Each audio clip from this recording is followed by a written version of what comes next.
Welcome back. I still have Dr. Tererai Trent with me, and just before we went to break, you were talking about your dreams and the fact that your mother said you should write them down, which you did. In fact, you wrote your dreams down, put it in a piece of paper and plastic, and then in a tin, and then under a rock. Yes. I would like you to take us back to the day, the night, the evening that you decided to actually bury this, because it's such a fascinating move. It almost made it far more precious by burying this dream that you had. I needed, my mother realized that I needed something that I can hold on to, something that I can believe onto. And I come from a culture where when you are born, when your umbilical cord dries, they take it and they bury it deep down near the heart, with the belief that wherever you go in the world, the umbilical cord will always call you back. So my mother said, we have this belief. I want you to bury these dreams. And if you truly believe in these dreams, you will achieve them. So the rock became my strength. So every time I'm working on my degree, whenever I want to give up, I would always say, I have the rock keeping my dreams. I need to achieve that. So my mother was just giving me something to hold on to, and it did. And that rock kept my secret over the years. I mean, was this a culmination of a lot of positive thinking throughout the years, despite all the tough scenarios that you experienced? Before you got married and even after you got married, how did you maintain this positivity? You know, I owe it to my mother. And I always say to other women, you cannot do these things on your own. You have to have others. Surround yourself with people that are positive. Surround yourself with people who believe in your vision, who wants what's best for you. And for my life, that's what I did, because my mother would always say, you know, believe in yourself. You have dignity. You know, don't always say, oh, I'm hungry, I'm poor. Yes, you are. So what are you going to do about it? Work and do something for yourself. From the moment that you wrote your dreams and buried them, how long before you actually had those tickets for not only yourself, your 5 children at the time, and also your husband? It took 10 years before I went to Oklahoma, and when I arrived at Oklahoma State University, then I realized, oh my gosh, I have these dreams that I believed in, but the life was just so tough. But I knew deep down that I had a better deal. I lived in trailer house. There were times when I didn't have food for the kids. There were times when I ate from the trash can. Even the Oklahoma State University, the vice president for student affairs can attest to that. It was tough. There were times when others would say, why don't you just pack your bags and go home? But here's the deal. The rock was keeping the secret for me. The rock was keeping the dreams for me. I knew I had a better life in Oklahoma. If I can just achieve my education, the deal that I had for an education was much better than going back home, where as a woman without an education, I may have ended up a prostitute, and I didn't want that. So I kept on to it. It was tough. Eating from the trash can was not easy. I had Walmart helping me. They would say, well, we have these shriveled fruits. We'll put them in a box and just put them near the trash can, and you can have them. But if you are late, because we had a 4 o'clock time period, after 4, we have to dump them. And because I had 3-4 jobs, so at times I would be late to the trash can, and I would find the fruits in the trash.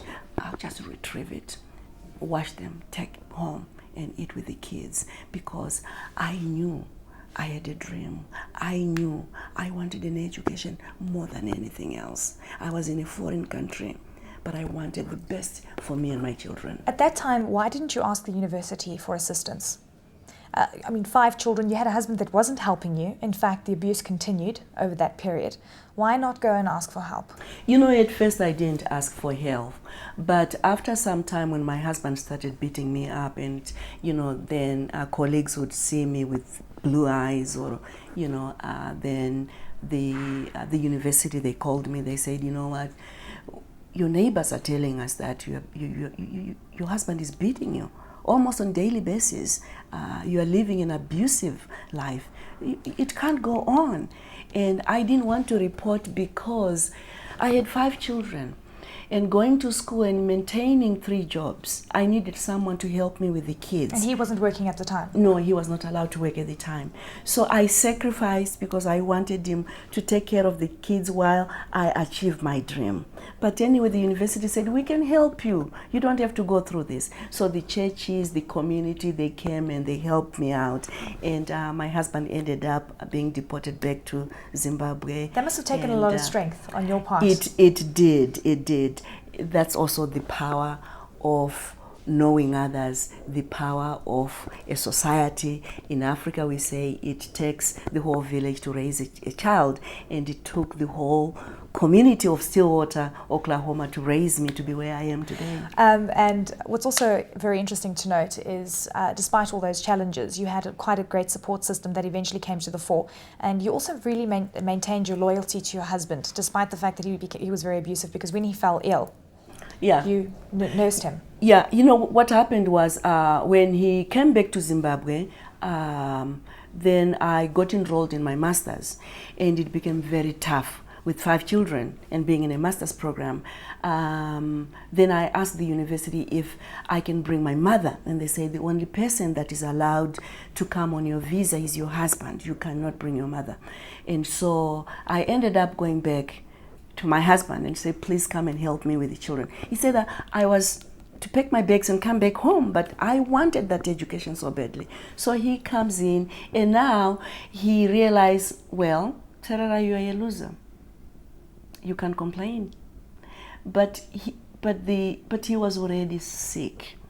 And my husband will always remain a hero to my kids. He may have been abusive, but my children needed him. So we stayed together, and I nursed him while he was sick. Unfortunately, he had to come back, and he died. He didn't stay too long in the U.S., and he died. And but I promised him that I'll achieve my dreams for an education. And what's also amazing is that every time you went back to Zimbabwe, you went and you took your dreams and you ticked off each dream that you finally achieved. How did it feel when you finally ticked off the PhD dream? Did you add more dreams at the bottom? No, because I know you're doing amazing work and you're giving back and building schools. Yeah, you know what I did I remember the first time that I checked my masters, my undergraduate and my masters, the whole community, they came, because my mother had told them that she's going to take, and it was such a celebration. I was so happy. But for my PhD, I said, now I have rested my case. I have enabled the world to know that if you give opportunity to women, they can do it. I had to have the president of Western Michigan University checked that last dream. Oh, hallelujah. Just to see him do it. For me, I had said, we have proved to the world that we need to give young girls and even boys the opportunity to have an education. Education is the main pathway out of poverty and nothing else. If you look, in 1999, we had 106 million children not going to school. Today, the world is really rallied together, and now we have only 69 million children not going to school.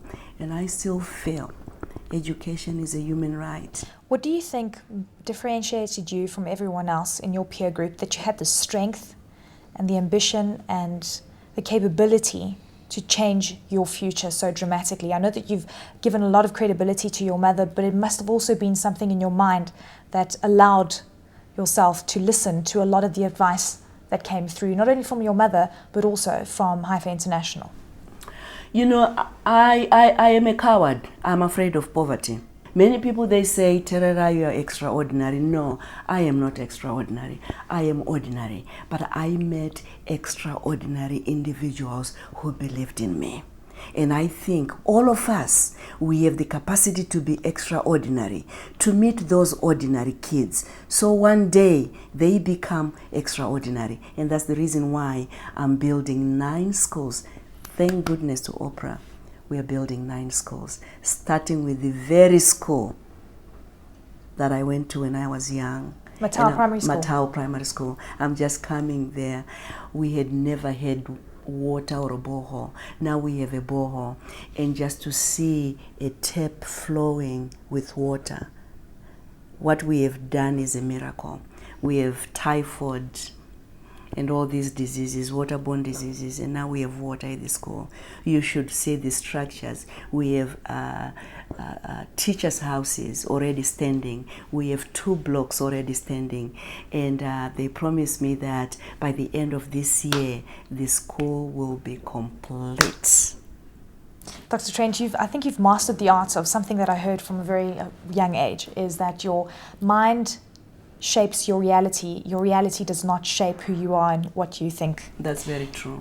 You've mastered this. What That's is your message to the world and to people that are experiencing problems and that need to overcome issues? And I know that your underlying message here is education, but with that, and you know yourself, even going to Oklahoma, you were eating out of trash cans. What is the underlying factor that ensured that you just moved on? You know, I always say that I am the master of my destiny. I am the master of everything that I have to do. I define my own future. I am not a victim. I am a conqueror, and I want every man, every woman, every child to believe in themselves. But more important, I want those extraordinary people who will go out of their way and empower individuals. Because in my culture, we say it takes more than 2 thumbs to crush the headlines. It's going to take more people to crush poverty. It's going to take more people to make sure we have the best education. And for me, education is not only about building schools. As Oprah Winfrey rightly put it, it's not about mortar and bricks. It's about making sure that we have quality education. I wish you all the best, Dr. Trent. Thank you very much. Thank you very much. Thank you so much for sharing your life and your insights with us. I really appreciate it. Thank you so much.